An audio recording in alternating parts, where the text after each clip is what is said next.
I'm challenging the most powerful woman, arguably in the world.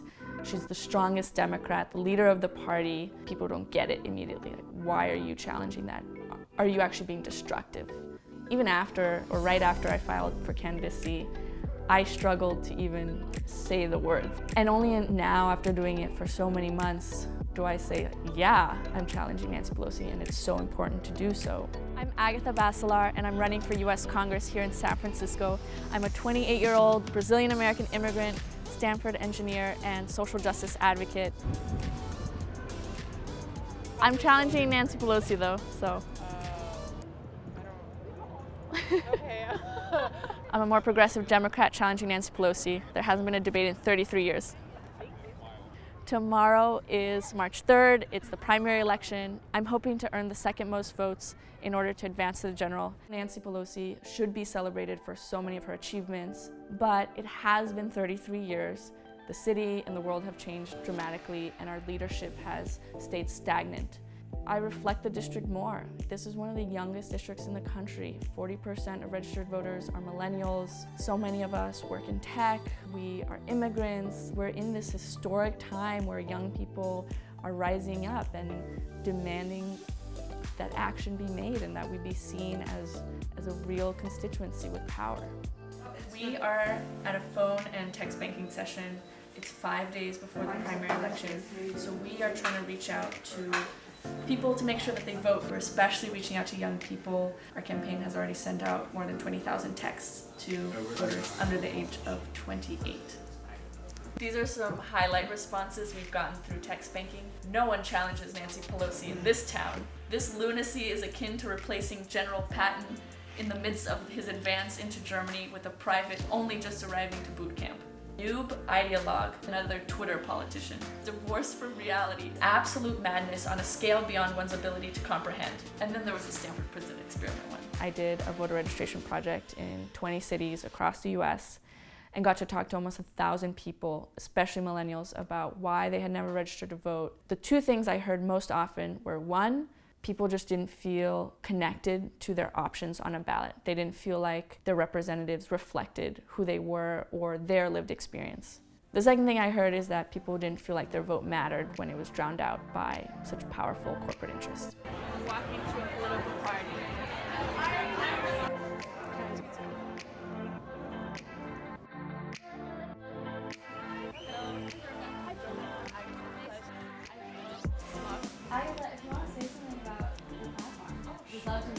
Alright, hey everyone, I'm Agatha Basilar. I'm your neighbor. Nancy Pelosi is the leader of the Democrats in the House, and having a shakeup like that, what does that look like, nationally? Is there an answer to that? It's really hard to challenge someone so powerful because there are entrenched powers that be that paves the way for establishment politicians and makes it so hard for young, new people to get into politics. And at first I felt like an imposter. I didn't fit the mold of what a political person looked like.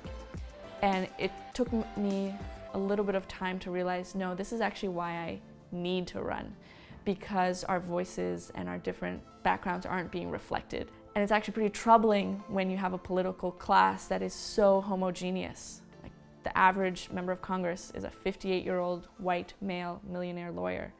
I was scared all the time. I was losing sight of what I stood for and what I had to offer. I might have given up multiple times. In some ways, it's pretty surprising that I made it this far, that the primary election is tomorrow.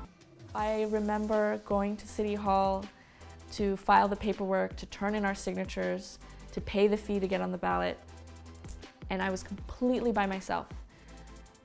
And as I'm walking up the steps, I see the other person, the other Democratic challenger, there with at least 20 people, like a team with all matching shirts, and they have like a mini press conference. There's a statement that I needed to turn in that goes into every voter guide that the city of San Francisco sends out to voters. And I didn't have that pre-written. I didn't have any consultants or people, like a research-backed pitch prepared. I was there with my boyfriend, typing it out on my cell phone a few minutes before I turned it in. I got on the ballot and it was this momentous time, but it almost didn't happen. I, Agatha Basilar, do solemnly swear that I will support and defend the Constitution of the United States. The most visceral image that comes to mind when I was feeling down and I needed to feel inspired was when I was working as a documentary filmmaker on the border in Texas. And I was visiting immigrant detention centers and seeing the horrific conditions there and doing interviews with people who had fled and seeing how our government was treating them. I thought back to the reasons I was running in the first place. Once I started thinking that all the pressure is not on me as an individual and I'm part of a larger history following people who came behind me and setting up the stage for people who will come after me, then I felt more confident about continuing on. The election was on Super Tuesday, and I was hoping to come in second place right after Nancy Pelosi so that I could go on to the general. Not only did I not come in second place, I came in last place out of 5 candidates.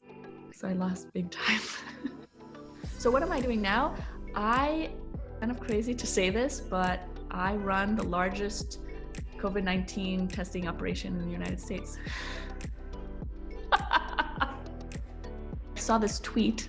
I followed this woman that I just admired in Silicon Valley, and she was talking about how she was working on scaling COVID testing in the United States, and she was looking for people to join. We just packed our bags and at 11 p.m. left our apartment in San Francisco, drove to Los Angeles through the night, got here at 5 a.m., ate some Denny's in the car, slept for a few hours in the parking lot, and then just started working. And it has been full throttle, nonstop for 2 months now.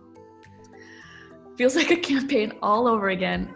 It has been hilarious to me how applicable the campaign skills have been in scaling up a COVID-19 testing lab. People live many lives in one lifespan. So if you're interested in pursuing something in politics, it can be really worth it to just stand up and go try it and do it, even if it doesn't necessarily work out in the first time around. I come from a product design background where there's this ethos of learn by failing. Just go for it, because you will learn the most just by being out in the arena.